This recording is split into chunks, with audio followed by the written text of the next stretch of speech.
let's stay in the division. Let's talk about the Jags because this might have been one of the worst fall aparts in the middle of a game for a team that I've seen in years. The Jags were beating the Bengals, and Joe Burrow gets hurt. He's going to be out for months now with a really bad turf toe. Trevor Lawrence throws two ugly interceptions. Travis Hunter, I think he played 42 snaps on each side of the ball, barely affecting the game. And then he has a crucial defensive pass interference to basically give the Bengals an opportunity to go win the game. I mean, multiple opportunities for the Jags to close this out. Liam Coen is yelling at Trevor Lawrence on the sideline, and Trevor Lawrence waves him off and turns around.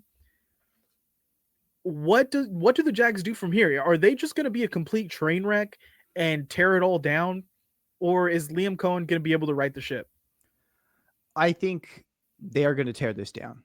If I'm going to be 100%, like, I think that they are going to tear this down. I would not be surprised if Trevor Lawrence gets traded in this offseason. I wouldn't be surprised if he gets benched this season.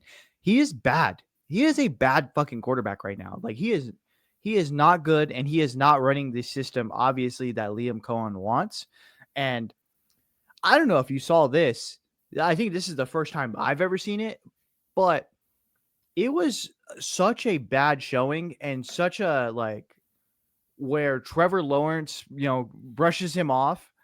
After Trevor Lawrence sucked this game. He threw 2 picks. He could have thrown 5. It was fucking crazy. But after he does that, and the Jacksonville Jaguars themselves released the in the locker room coach's speech after the game to the team. They released it. It's like 3 minutes long. You could go on the Jacksonville Jaguars Twitter and watch it. I've never seen that before. That just screams to me this is a dumpster fire, and they are doing everything they can to show, hey, oh, look at Liam Coen says that it is not on Trevor Lawrence. It is a team effort. We lost as a team. They beat us as a team. That screams to me that there are individuals in that locker room that are like, yo, this is not on me. This is a youth. Like, this screams to me that there is internal strife already, and it is week 2. Yeah, the propaganda really hidden our timeline from this tragedy that was the Jags game. It was crazy. I've never seen any team come out and do a coach's speech after a loss to kind of be like a, hey guys, it's gonna be okay. We're not blaming this on one guy. And then I seen the timestamp. I don't know when it is, but he says it wasn't one guy's fault that we lost.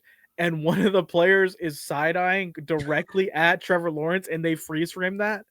And I'm like, this is, I mean, you can't get better than this for the NFL.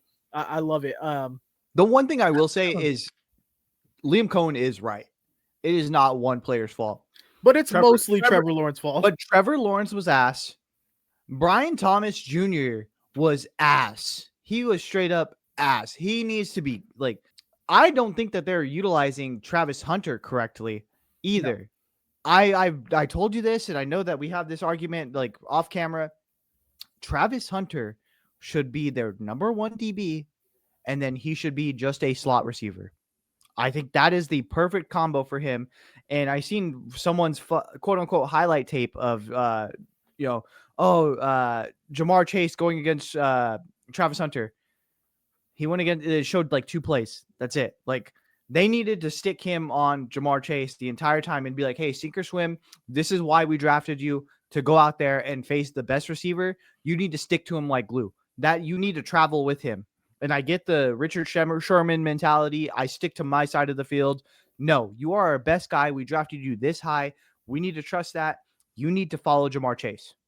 It's like they spent all this draft capital on him. They traded the extra first round pick, and they're just like, they're not using him on either side of the ball enough to have a big impact on the game.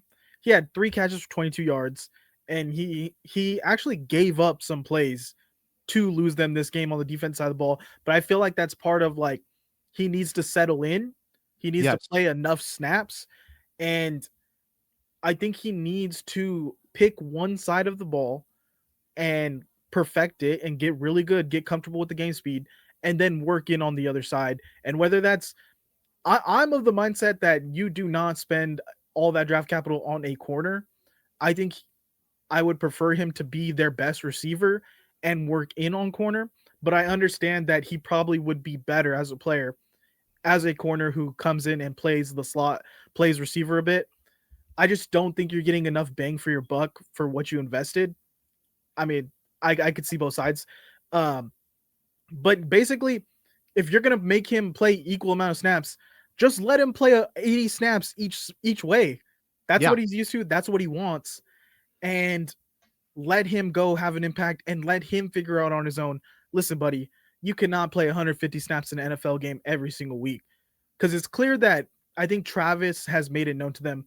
I am playing both sides of the ball, and so it's made them taper off his snap count on each side.